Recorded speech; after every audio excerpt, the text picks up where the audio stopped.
book, Moral Stories in English.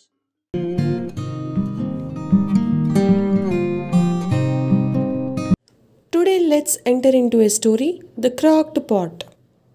Once upon a time, there was a water bearer in India who had two large pots, each hung on each end of a pole which he carried across his neck.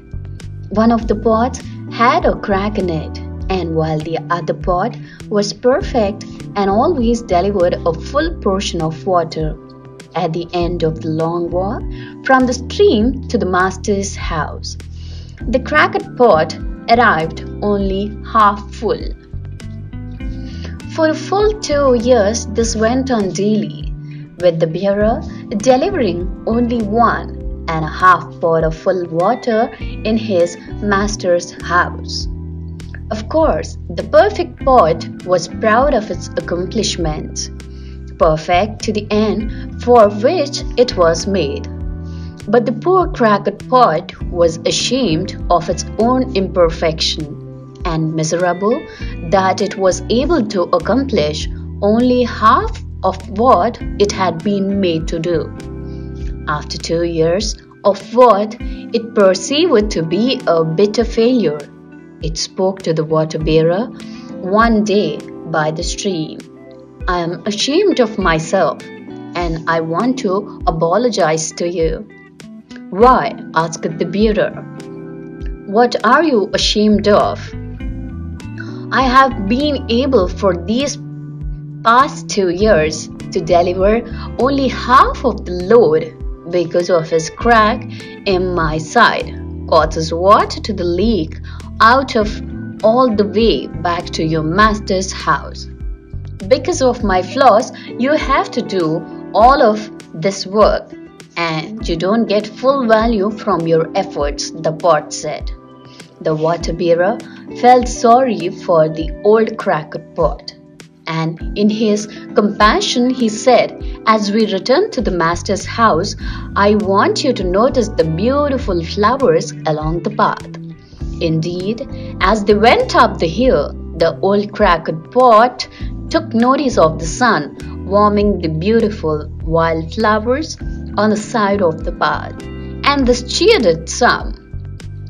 But at the end of the trial, it still felt bad because it had leaked out half its load, and so again it apologized to the bearer for its failure. The bearer said to the pot, "Did you notice that there were flowers only on your side of your path, but not on the other pot side? That's because I've always known about your flaw, and I took advantage of it. I planted flower seeds on your side of the path, and every day while we walk back from the stream, you have watered them. For 2 years, I have been able to pick these beautiful flowers to decorate my master's table. Without you being just the way you are, you wouldn't have this beauty to grace his house." Moral of the story: each of us has our own unique flaw, but it's the cracks and flaws we each have that make our lives together so every interesting and wanting. You have just got to take each person for what they are and look for the good in them.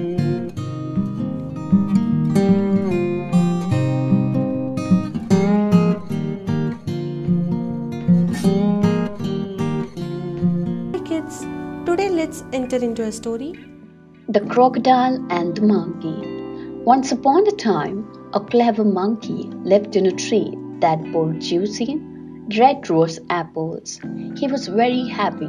One fine day, a crocodile swam up to that tree and told the monkey that he had traveled a long distance and was in search of food as he was very hungry. The kind monkey offered him a few rose apples.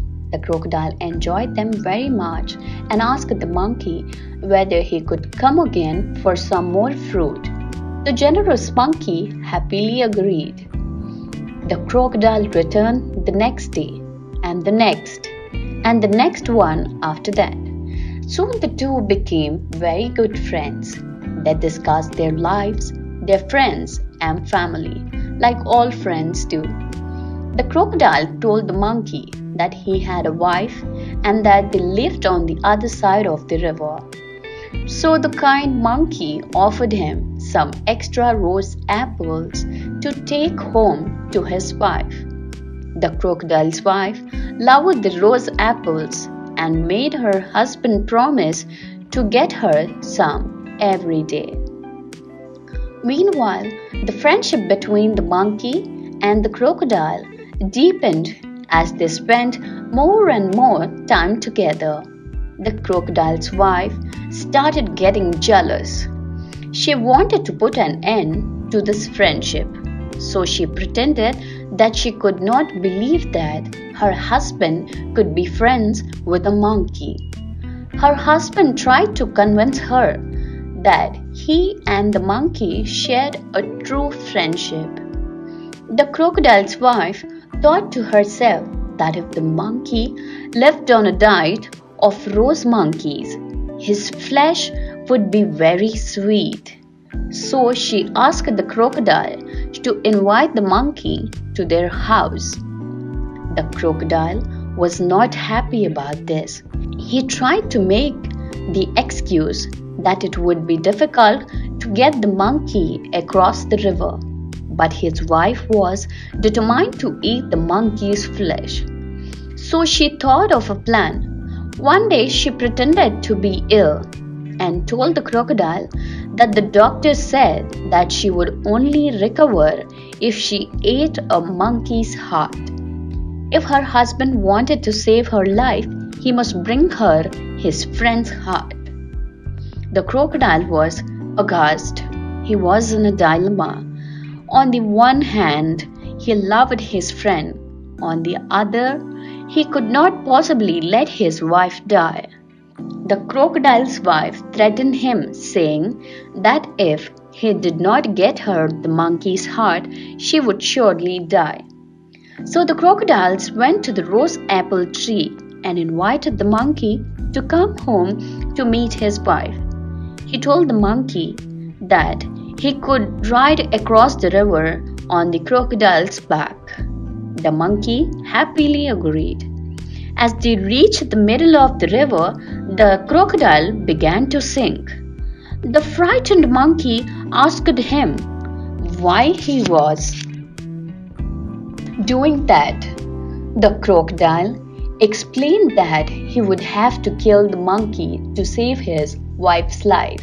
The clever monkey told him that he would gladly give up his heart to save the life of the crocodile's wife, but he had left his heart behind in the rose apple tree. He asked the crocodile to make haste and return back so that the monkey could go get his heart from the apple tree. The silly crocodile quickly swam back to the rose apple tree. The monkey scampered up the tree to safety. He told the crocodile to tell his wicked wife that she had married the biggest fool in the world. Moral of the story: don't underestimate yourself. There are bigger fools in this world. Hey, thank you for watching. Click the subscribe if you like our video.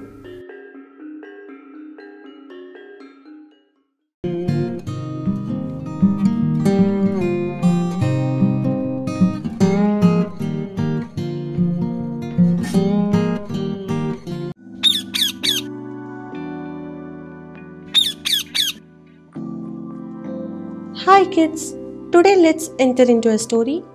The Brahmin and the Crooks. Long time ago there lived a Brahmin named Mitra Sharma. He was the worshipper of fire god. During the monsoon season, one day he decided to sacrifice a goat in order to please his god. Therefore, he went to the nearby village to ask a devotee to donate his goat for the sacrifice. When he reached there, he asked his friend, "Dear, I came to you for a special purpose. I want a healthy and physically fit goat from your herd to sacrifice it to please the fire god. His friend happily donated him his favorite goat to offer to the fire god. The Brahmin put the goat on his shoulder to reach at home before the evening. On his way home, 3 crooks observed him with a fat goat on his shoulder. Those 3 crooks were ravenously hungry from last 4 to 5 days. They saw it as a golden chance to deceive the Brahmin because he was traveling all alone. Therefore, all the 3 chalked out a clever plan.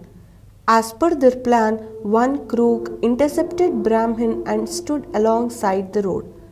When the Brahmin reached near him, he said, "Hey Brahmin, why are you carrying a profane dog on your shoulders?" The Brahmin got furious with the crook. He retorted back at him, "What are you saying? Don't you have eyes? Can't you distinguish between a dog and a goat? Why would I carry a profane dog on my shoulder?" The crook innocently replied, "Friend, I said what I saw. If you are saying it's a goat, it might be a goat. Don't be worried. Please carry on with your journey." Brahmin proceeded a little further. Then he met with the second crook. The second crook laughed on the Brahmin and said, "Oh Brahmin, who advised you to carry a donkey on your shoulder? Can't you put him down and ride the donkey on your way home? Shame on you. How can you do this? You are pure moment." He shrugged his head and shouted at him, "Are you blind? Can't you see I am carrying a sacrificial goat on my shoulders, not a donkey? You get out of my way. I don't seek your advice." Brahmin had gone a little mile further. He again met another crook, the third one. He yelled at the Brahmin, "Oh Brahmin, what had happened to you? Why do you carry a dead calf? Why don't you throw it into the jungle? Please go back and throw the dead calf into the jungle before anybody sees and insults you. I am your well-wisher. Please do as I am saying." Now the Brahmin was in bewilderment. He thought 3 men said 3 different things. Perhaps I might be carrying a ghost who is changing his shape. Such a thought sent a shiver down his spine. He got very frightened. He immediately threw the goat in the jungle and ran as fast as he could without even looking back. The crooks caught the fat goat and laughed and feasted on the goat dinner. Moral of the story: don't believe anyone else blindly. Use your brain and intelligence. Hey, thank you for watching. Click the subscribe if you like our video.